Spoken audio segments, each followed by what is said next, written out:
Hello प्यारे बच्चों, इस वीडियो में हम क्लास 9th मैथ है प्रश्नावली 6B जिसमें प्रश्न संख्या हम 17 देख रहे हैं। और ये हमारा मनोहर रे की बुक है और उसमें हमने कोण और रेखा के बारे में चैप्टर नंबर 6B का क्वेश्चन नंबर 17 हल करेंगे। तो क्या दिया है, करा आकृति में यदि AB समांतर CD है, ये जो AB वाली रेखा है ये CD वाली रेखा के समांतर है। और कह रहा है जो CD है वह EF के समांतर है, ये CD EF के समांतर है, अर्थात तीनों एक दूसरे के समांतर हैं। Y अनुपाते Z माने Y का मान यहाँ है और दूसरा कह रहा है Z का मान यहाँ है। फिर आगे आ जाएंगे तो ये दिया गया है 3:7, तो x का मान आपको ज्ञात करना है। तो ध्यान दीजिए यहाँ पर अगर हम बात करेंगे कि अगर ये और ये ले लें और या इसको ले लें तो ये हमारा संगत कोण कहलाता है, ये दोनों कोण आपस में बराबर होते हैं। तो हम क्या करेंगे, इस कोण की माप निकालेंगे। पूरा एक सीधी रेखा 180 अंश बना हुआ है, तो यहाँ पर आ जाएंगे तो ले लेंगे यहाँ पर 3 के और दूसरा ले लेंगे 7 के, यानी y का मान हमें 3 के मिला और z का मान हमें 7 के मिल गया। अब हम यहाँ आ जाएंगे तो ये दोनों में पहले इस कोण का मान निकालेंगे। तो ये कोण पूरा 180 है, 180 में से ये घट जाएगा तो 180 माइनस 7 के मिल जाएगा, 180 माइनस 7 के, क्योंकि इधर का कोण हमने 7 के माना है। अब आ जाएंगे तो ये और ये संगत कोण हो जाएंगे, तो दोनों आपस में बराबर हो जाएंगे, क्योंकि अगर दो समांतर रेखाओं में कोई तिर्यक रेखा काटती है तो ये हमारा संगत कोण कहलाता है और संगत कोण हमेशा बराबर होते हैं। जब बराबर हो जाएंगे तो इन दोनों को हम बराबर करके और इससे हम करेंगे क्या, k का मान निकाल लेंगे और k का मान यहाँ रख देंगे तो हमें x y का मान मिल जाएगा। अब आगे आ जाएंगे तो ये और ये हमारा संगत कोण बनेगा।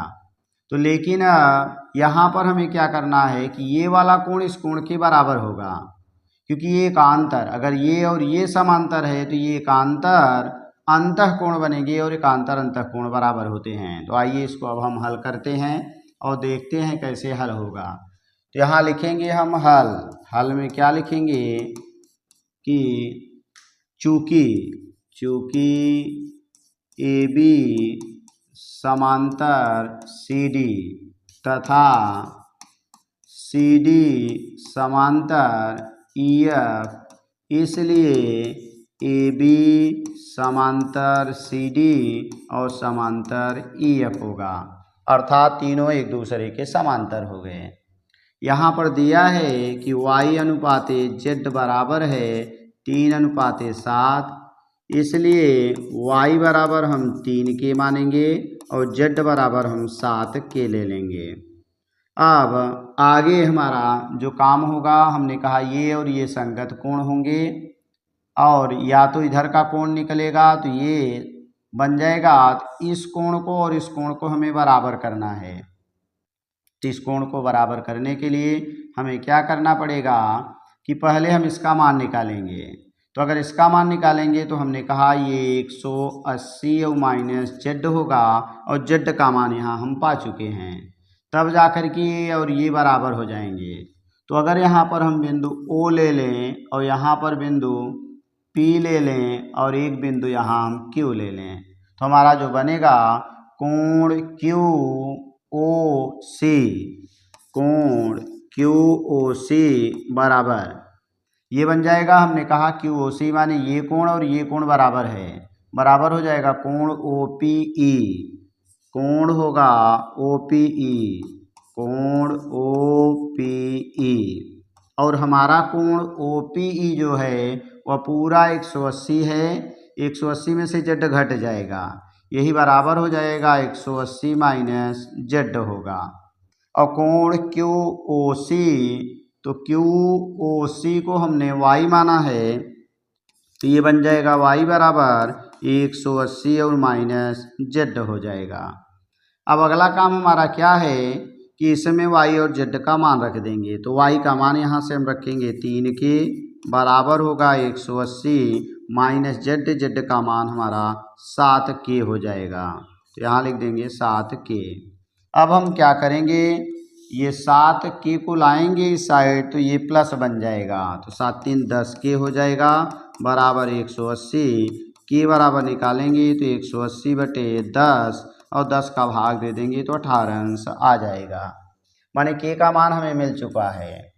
अब हमें मान निकालना है यक्स का, यानी यक्स बराबर, तो हमने क्या कहा कि ये वाला जो कोण होगा ये कोण इस कोण के बराबर होगा, क्योंकि एकांतर अंतः कोण है। तो एकांतर अंतः कोण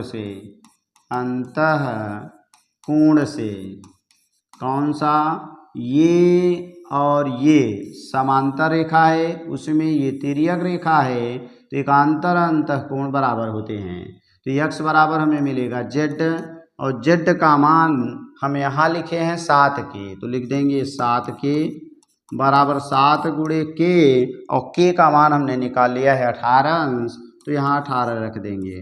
तो 18 सत्ते 126 होता है, तो हमारा बन जाएगा 126 126 डिग्री, और यही हमारा आंसर हो जाएगा। यही मान आपसे पूछा गया था कि यक्स का मान आपको ज्ञात करना था।